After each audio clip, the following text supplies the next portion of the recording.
European cities are eager to digitize their infrastructures, operations and services, and as more and more of them try to make that vision a reality, certain trends in verticals, investments and cybersecurity stand out and show where the industry is at. When it comes to vertical and solution trends, it's safe to say the industry has remained the same in the last years. No major changes. There's still a focus on adapting to climate change and artificial intelligence. I would say the biggest thing for me is the focus on green transition.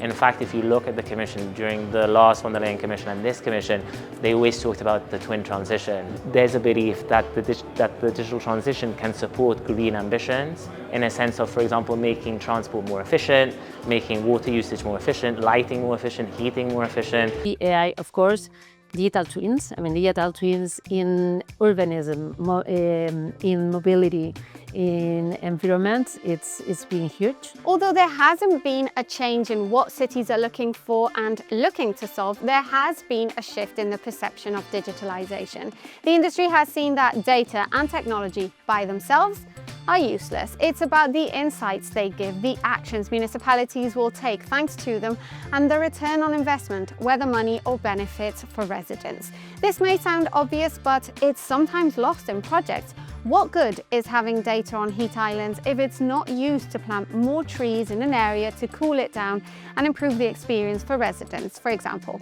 But this concept is now understood. What is also starting to sink in is that for innovation in cities to be more agile, go further, and therefore get better results, cities will have to have an open mind and have a stronger public-private collaboration. And that said, municipalities' interest in startups is going up. They don't want to only partner with major companies. They've seen and loved how agile startups can be. These new collaborations are the base of projects like GovTech for All. And this new openness and interest from governments has led investors to look at industry startups. Before pandemic again, trying to invest to a startup with a B2G model, it was a red line. It's not anymore. Having said that, it's not that you see a lot of investment here, but it's true that at least the investor have a talk with the startups. That's something new. Investors are starting to see beyond the cons of B2G startups like the boring and never-ending tender process and understand the pros of investing in these startups. Yes, it's complicated to work with cities, but once a company is selected for a project, government contracts go on for long, like 3 years, and ensure scheduled payments. This is very rare and plays in their favor. This said, it's still tricky, which is why some believe the best model for smart city startups will be doing B2B with big companies that do B2G.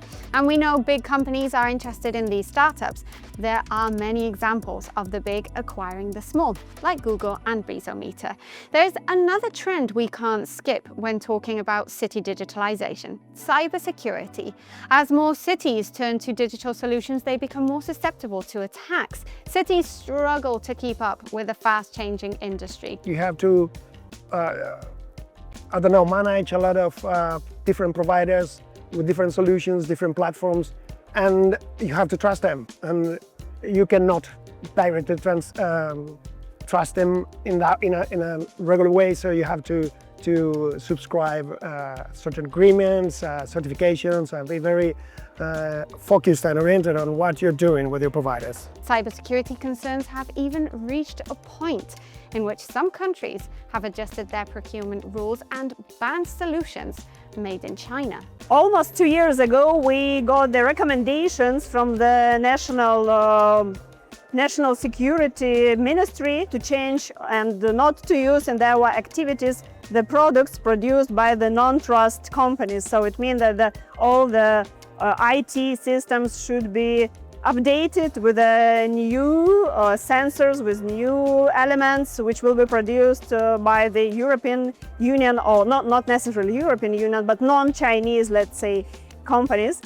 Climate change adaptation, cybersecurity, and a stronger startup presence to be more agile and innovative. It's what European cities are focusing on. Yet, none of these goals will be achieved without a clear goal of taking data-driven actions, an ROI, and a robust public-private collaboration. As residents demand more from services, cities will turn to public-private partnerships to find the innovation that the cities, let's be honest, tend to lack on many occasions, whether it's due to lack of time or resources or talent.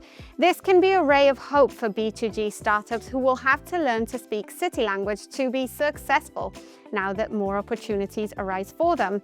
These collaborations are also bound to bring more investor attention. So all in all, it looks like a good time to be in the digitalization of cities, and the industry is at a good point.